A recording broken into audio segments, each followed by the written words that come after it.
கேரள அரசுக்கு செலுத்த வேண்டிய தொகையை உடனடியாக செலுத்தி பொதுமக்களுக்கு தேவையான சிறுவாணி தண்ணீரை பெற்றுத்தர தமிழக அரசு ஆவண செய்யுமா என தொண்டாமுத்தூர் அதிமுக சட்டமன்ற உறுப்பினர் SP வேலுமணி சட்டப்பேரவையில் கேள்வி எழுப்பினார். பேரவைத் தலைவர் அவர்களே, கோவை மாவட்டத்துக்கு முக்கிய நீராதாரமான சிறுவாணி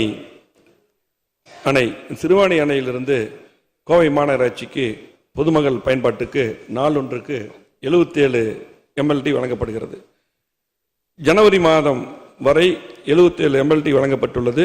தற்போது நாளொன்றுக்கு 47 MLD தான் வழங்கப்பட்டுகிறது. 30 MLD கேரள அரசு குறைக்கப்பட்டிருக்கிறது. அதே போல கிராம பஞ்சாயத்துக்கு வழியாக இருக்கக்கூடிய 10 ஊராட்சிகள், 7 பேரூராட்சி, தொண்டாமுத்தூர், தென்கரை, வேடப்பட்டி, தாளியூர், பூலுப்பட்டி, பேரூர், ஆலந்துறை என்ற 7 பேரூராட்சியும் 18 MLD வழங்கப்பட்டு வந்தது.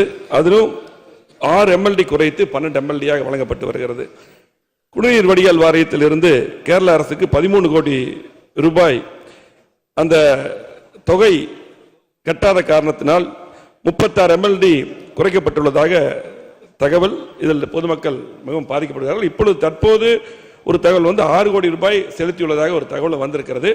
ஆகவே மீதி பணத்தை செலுத்தியோ இல்லாட்டி பேச்சுவார்த்தை மூலமாகவோ உடனடியாக அந்த முழுமையாக 77 MLD-யும் அதே போல 18 MLD கிராமத்துகளுக்கும் வழங்க அரசு ஆவண செய்யுமா என்பதை பேரவைத் தலைவர் வாயிலாக